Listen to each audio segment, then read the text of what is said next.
another episode where we are reviewing the films up until Halloween. Today we have got Dan and Tony joining us again, yay! And today it was Ghostwatch. A bit different because it's not a film. It's not technically a film. It's kind of a documentary kind of thing. TV How do you program. describe it? Yeah, it's meant to look like a A proper one-off documentary. TV program. Yeah. Do you want to start? Do I have to? Yes. Okay. This was in 1992. You had Michael Parkinson directing a program called Ghostwatch, in which they went into a family's house to try and find this ghost that kept making noises. It was made to look as real as possible because you had Craig Charles messing about, goofing around. You also had Sarah Green, who was normally a presenter at this time on Garden Watch. So she wasn't an actress. Wasn't it Crime Watch? No, Garden Watch. I thought you said Garden Watch. Crime Watch. Alright, Crime Watch. Okay, Crime Watch. Garden Watch, Crime Watch, we're the same difference. I mean, you got to watch gardens, you know, for Crime Watch. Anyway, yeah, she was a presenter for Crime Watch, apparently.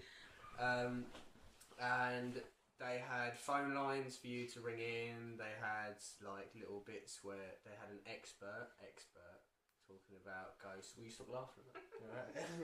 Talking about ghosts. And as you watched it, it continued to spiral out of control, and the studio went into darkness at the end.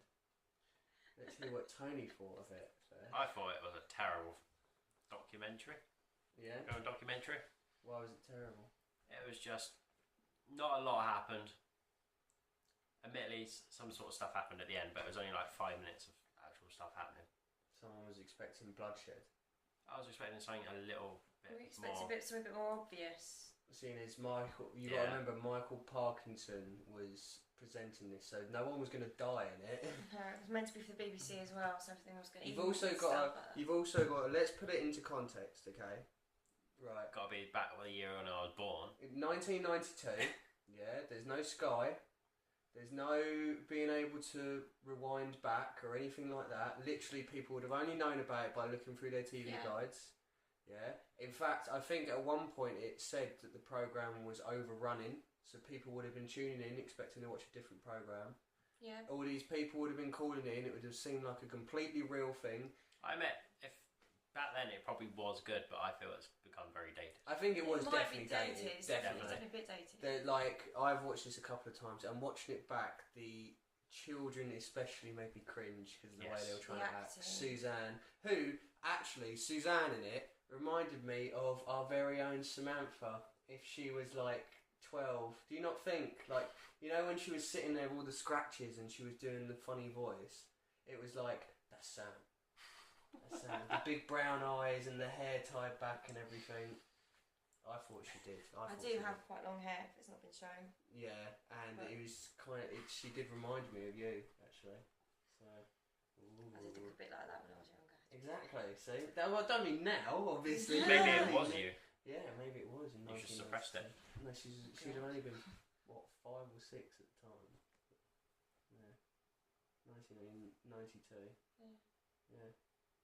Oh God, the math brain is going. Anyway, yeah, and as much as Tony says that he doesn't like it, I was watching Tony during this program, and there was a lot of confusion at some points because there was something that this program definitely did very well, and it's that if we remember, you can't rewind this. Okay, so they did like a nice little shot in which they showed the children's bedroom, and you could straight away see there was a figure. But then when they came back to the studio, they showed the same shot, but the figure wasn't there. It was to play tricks with the audience's mind. And then they go back to the shot and the figure was there. And then back away from the shot and the figure wasn't there. And then they done a couple of things, like there was one in the kitchen, wasn't there, where you saw the reflection. In that was really clear, that one. That was a good one. And when they opened the door, you saw the figure very quickly and then it jolted away. And then I think you noticed, didn't you? The woman was talking in the studio and there was a shadow behind her. Yeah, quite clear. So I think you got to remember, back in '92, that's very clever, because you got to think these people are watching at home and they're like, did I see that? Was that actually there? No, it couldn't have been there because now I'm looking and it's not there, sort of thing. But I'm sure I saw something. You know, you got to take that into it. And not only that, like I said, you wasn't going to get like zombies or anything diving onto it. Nothing wrong with a good old zombie. But it wasn't going to happen on this, was I think it was ahead of its time. It was very ahead of its time, especially when you think that these sorts of techniques that we're discussing are the sort of techniques that were made famous again in Paranormal Activity. In the fact that you're watching it, and every time you watch Paranormal Activity, you see something new. If I'd been watching that at the time, I'd have been terrified, I think. Well, yeah, because I still don't like it. I wasn't too scared this time, but the first time I watched it, it freaked me right out. It wasn't nice. The acting's terrible. definitely. But I mean, because I think like people our age like kind of know a little bit about us, but like people older than me, like I remember when I worked with some old friends. I won't mention the place or the people, but I remember going, "Oh, have you heard of this?" And they were like, "Oh yeah, I remember watching it as a kid. I actually watched that." really? Yeah. I'll tell you off camera who it was. But yeah, it's revolutionary. I thought it was way ahead of its time, and not only that, as much as the daughters and the mum made me cringe, the actual presenters were really good in it. Michael Parkinson was very good in it. Because he's very calm. He's very sort of like sarcastic as well, isn't he? He was just he was poo-pooing himself. everything, wasn't he? He was himself exactly how you imagine him to be. I think it went over the top quite a few times. Like for instance, the ending was over the top, and what was the other? The ending didn't really make sense. No, because it was like, even no. Did you notice that when the camera went up and it showed the lights exploding, you saw Pipes standing behind the light before it exploded? Yeah, he's on the balcony bit, like right at the top. If you watch it again, you will see him very flat, and then the light explodes. It is one of those programs that once you've seen it once, you see it again, and you're kind of looking every moment you can to see if what you can see in the background and behind them and stuff in the shadows. I think it was really well done, like especially like the call-ins as well, because we'll remember, won't we, that like they had those sort of things in TV programs, like, and you had those sort of call-ins where it's like, oh, please give us a call. It reminded me of Big Breakfast. Yeah, the way they were sort of like running through the house and that. Well, they had at the time they actually had a lot of people actually ringing in thinking it was real, and obviously making people panic. As far as I remember, people were actually calling like 999 and stuff like that. Like they had a lot of trouble with it. Yeah, I remember. I remember reading that a lot of people complained after as well when they found out it was fake. It really frightened. It really shook them up. But again, like I said, some of it was way over dramatic. Like remember when Sarah Green was telling the story of the Indian woman? It was like, oh, wow, you don't need that. That was so over the top. Do you not think that if you take away the tackiness, it kind of reflects what happened with War of the Worlds? Because do you remember the original story of that, where it was on the radio and people tuned in halfway through and they didn't realise it wasn't real? Yeah. And people, I think... Yeah, did you know that? No. Stuff like that. When War of the Worlds first was done, it wasn't a TV programme, it was like a radio show, you know, when people used to listen to radio. And they've done it so it was like completely real, and there was loads of people in America that actually believed that War of the Worlds was actually happening. The world was ending, so they had to release another message to tell everyone, sorry, the world's not ending. They had to apologise, and that. Yeah. And that's basically what they did with Ghostwatch. People watched it and thought it was real. You know, I mean, I agree with you that it's really dated. You watch back and it's dated, but I think it's one of those ones that I wouldn't mind watching again. I quite enjoy it. You allow yourself to get carried away with it and you think that is actually really horrible, because it's not nice. It's really not. Yeah, I mean, like, a lot of it is over the top, as we said. Like, even when the Sam is sitting in the corner going, that's so over the top and so not needed. I thought it was quite good at the end that Parkinson was doing that sort of horrible voice. Yeah, it was sort of like twitching, wasn't it? The camera was twitching. The nursery rhymes, and the nursery rhymes were scary. Yeah, and the cats were quite creepy. But I think the cats are creepy only because it makes me think of The Grudge. And The Grudge always creeps me out. And it's a very chilling sound, isn't it? The sounds of cats screeching when you're already kind of geared up for a fright. Yeah, that was another thing that was over the top. The whole, he killed himself, and then after 12 days the cats got hungry. It's like, really? Cats would get that hungry they'd eat a human body. That's actually a true thing. What? Yeah, if you die, your cat will eventually start eating you. What, after 12 days? It won't be after 12 days, but before then. Well, I'm not having a cat. Yeah, but he hung himself, apparently. So how do the cats get up to do it? And in that little cupboard as well. How did he manage to hang himself in that little Well, we cupboard? never actually got to see in the cupboard. You say that, but then that Sarah woman went in and she was like kneeling down, wasn't she? What did he hang himself on? A mouse's noose? Ridiculous. And maybe it went down into the basement, you don't know, do you? Yeah, maybe. I mean, I liked the little touch that the girl was like hoaxing it. Because it sort of made you think, what a load of rubbish. Yeah. What a load of rubbish. And to show up, like, a lot of these stories, like, whether you believe it's real or not, like, not this story, it's a story, but, like, any people that claim to have seen ghosts and stuff, whether you believe it or not, like, there are a lot of fakers out there. I'm glad it addressed that. Yeah. I mean, I liked the back and forth between the woman who was an expert and the guy in America. Yeah. You're talking rubbish. No. You're talking rubbish. What are you talking about? You know, sort of thing. Even though she was really annoying. She's really like anybody who's sort of like arguing about. Well, you're talking crap. Okay, so I know what I've said. I know best, and that's all that matters. She was like a proper. Rah, you're wrong. Then at the end, she didn't have a clue. She disappeared, didn't she? Yeah. Because you saw along that with the rest of the crew. Well, no, you saw that Mike guy, didn't you? Who was on the phones. He was asking to see inside because that Sarah was meant to be his wife, wasn't it? Yeah. Yeah, and then like you had that moment where Craig Charles didn't realise he was on camera. Funnily enough. He shoved a child. Yeah, and also didn't swear or anything though. Managed to not swear. You know, ooh, sort of thing. But no, I thought it was. I quite enjoyed it. I thought some of it was ridiculous.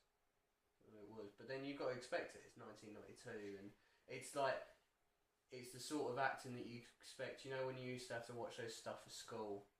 Yeah. It's like, oh yeah, I'm doing this sort of thing. That's the sort of acting you got. But then, like, that's just a sign of the times. But if they had a modern day one of those, you'd watch it, wouldn't you? Yeah, but I don't think it wouldn't work. You wouldn't necessarily, what I'm saying is you wouldn't believe it, but you'd be like, yeah, I'm going to watch that. I would. Well, we had a modern day one. I mean, I didn't watch it, but Most Haunted was a modern day one. Yeah, you had all those crappy programs. You know, they're basically Ghostwatch, except you don't Ghostwatch is more.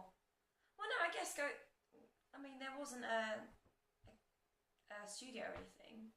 No, but they'd go to special places, wouldn't they? And people would ring up saying, "I saw this" and all that. I suppose Right, House Haunted. Yeah, I mean, it's probably they were just as fake as Ghostwatch, Most Haunted. So you know, it's meant to be entertainment, though, isn't it? It's not. Yeah, but then like I said, it wouldn't work today because now we have Sky Plus. Now we have stuff like that in which we would be able to go back and go, "Oh, look, we've seen what they've done there. They've like had a shadow there, and then they've taken it away." You know, it would never work now, but it would perfect for that time. Would work in the cinema. In the cinema, I think that sort of thing would be very good because I think it's the same thing as. Yeah, but then you'd already know it's a film if you're watching it in the cinema. Well, people think paranormal activity is real, don't they? Yeah, well, they're idiots. People are very, very naive. They're idiots. But if you get a group together, it's mass hysteria, isn't it? Like if you get a group of people together in a space with a very large screen and loudspeakers, then they'll scare each other, won't they? Yeah. It's just the vibes, but I mean, I think it was made legit because at that time you had Michael Parkinson and Sarah Green. Yeah, you have names behind it, and Mike, you trust what's his them. face on the phone. You trust Parkinson, don't you? You just do. It's those people. And so that was a really good thing. And like, who knew Michael Parkinson could act? He was probably improvising. It's a good possibility he was improvising. Yeah. Yeah. No. But yeah. I like the fact that in it they got everyone involved, like people that were ringing in were having stuff happen to them as well. The clocks were stopping, so it was like she said at the end, it was like a massive seance. They had managed to cause problems all over the country. Yeah, but she was a dick at the end, wasn't she? She was like, "Oh yeah, it's like a seance." What, you mean a seance that it was your idea and you wanted a part of? Yeah. Oh no, now it's Parkinson's fault. Yeah, she was a knob during the whole thing. She was. She was like, "Oh yeah, no, everyone has to believe me. This ghost is real." Oh what? It's real? This is like a massive seance. But it was your idea. She probably didn't think it spread to the rest of the country. She probably didn't actually think it was real, even though she was an expert. Oh, I don't know. She was an idiot. And the amount of time she had to go at poor old Parkinson. Parkinson was just being he like... just sat there, you saw his face, he was trying to laugh. Yeah. But I liked the fact that he was like, oh yeah, like someone rung up, didn't they, telling the Welsh story. bloke. Yeah, it's quite funny. Oh yeah, the hoax. Yeah, but just a plate. It flew off the armchair. But like when they were having the real stuff, like the woman that rung up and that, he's like, oh, it's obviously a hoax. No one else calling anymore. I've had enough, sort of thing. You know, that was a good touch. Oh, he's being stern. Yeah, and then that little bit that I clocked straight away, where it was the old recording showing rather than being live. That was a nice little touch as well. I mean, it had a lot of great ideas. A lot of sort of ideas that you hope would be put into horror. Well, they are, aren't they? It's the sort of thing you wish you'd watched it originally. Yeah, but I would have been 5. I would. Yeah.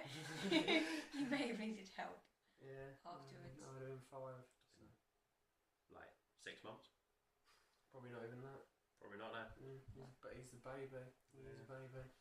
Yeah. Well, let's hear ratings. Maybe we've managed to change your mind. Maybe we've managed to bring you round because, like I said, it's not about what the actual program was. It's remembering what it was at the time and how real it was. 4. Wow. Was you going to give 4 at the beginning of this review? No, I was going to give 3. 3. Wow. It went up it. Why has it gone up? Just, I don't know. Just has. Oh, wow. Yeah. Great reviewing skills there, Tony. Right. And he wants to review some other stuff with us, you know. And his review is 4. Why not? No reason. What about you? Mine's an 8. 8. Wow, that's a high review. Because it's not perfect. It is a bit aged, but for what it is, I think it's brilliant. And actually, that sort of stuff does freak me out. It's the only sort of thing that really affects me. Yeah, Things this one here, she was over there on the other sofa. She had to come over here whilst watching it because we both could see her sort of looking behind her because she could hear noises and that. There was something. I heard something. Of course there was. It was probably the tumble dryer, but something moved over there. Something moved, yeah. Yeah, Sam over here. That's right.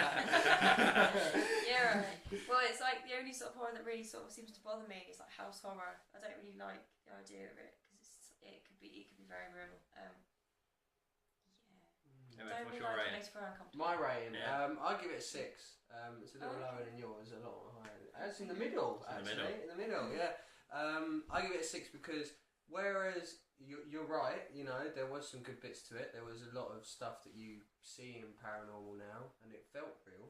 Well, even though I didn't think it was real. A lot of bad acting. There was a lot of bad acting. There was a lot of over-the-topness. You know, I mean, I think if the ending wasn't there and that stupid little story that Sarah What's-Her-Face said about how, oh yeah, the Indian woman, you take that out and then you take out some of the bits by the mum as well. Like when the girl got proven that she was setting it up, the mum was trying to have a go at Parkinson, but she kept walking away, then coming back, then walking away, then coming. Yeah. That was really annoying, really annoying. But I think the techniques that it used, like for instance when they were at the, I want to say conservatory doors, the sliding doors. Yeah. That technique of literally, if you weren't paying attention, you didn't see him, sort of thing. That sort of thing. I quite liked it because they didn't point out every single one. It didn't spoon feed you, did it? No, exactly. I mean, it tried to spoon feed you the first one, but then as it was telling you the first one, Parkinson was saying, "Well, I don't see anything." I think it's the sort of thing that if you're in a group room could have been a people, if we were watching it with 4 or 5 people, one person would go, "Oh my god," but then nobody else would, sort of thing. Yeah, exactly. But then, like I said, there was a lot of things that I thought brought it down. You know, I mean, I liked the telephone aspect. I didn't. Yeah. Some of the phone calls could have not been in there. I think some of the phone calls were a bit time wasty. But no, I think 6 is a fair one. It's above average. Yeah, I quite enjoyed it. Positive. Yeah, quite enjoyed it. If you can you can probably find it on YouTube to watch it like fully. Watch it. It's worth a watch. Yeah. Just like if you're gonna watch it, walk into it like how we had to explain to Tony over here that you got to remember it's a 1992 thing, so it was a TV thing in which nobody could rewind, no one could do anything, and just watch it and literally remember that you can't rewind. Don't rewind it back. Watch and see if anything spooks you out. It was set on a Halloween as well, so yeah, that as well. We forgot to mention that it was on Halloween. Maybe watch that if you're not watching Halloween on Halloween. That is. Yeah. But yes, maybe watch that night. Yeah. No. But yeah. What's the next film? Next film I'm choosing, and again, it's one of my favourites, and it's going to be Nightmare on Elm Street. Ooh, Freddy. don't have nightmares. Yeah. I don't know the rhyme. 1, 2, Freddy's coming for you. 3, 4, better lock your door. 5, 6, grab a crucifix. 7, 8, better stay up late. 9, 10, never sleep again. Ow. No. Yeah, so I probably should save that for the other video, but still. You have to start with that. So, yeah. Yeah, so until next time. Director over here. Yeah. So yeah, let us know what you think in the comments below. And watch it, because I don't think a lot of people know about it really, especially not our sort of age. Yeah, no. I mean, it's quite of an out there one. It's not a film, but it's definitely worth watching. Yeah. So yeah. So let us know what you think, and we will see you next time. Yeah, Enjoy. what are you still doing here? Go and watch Ghostwatch. Go. Bye. Bye.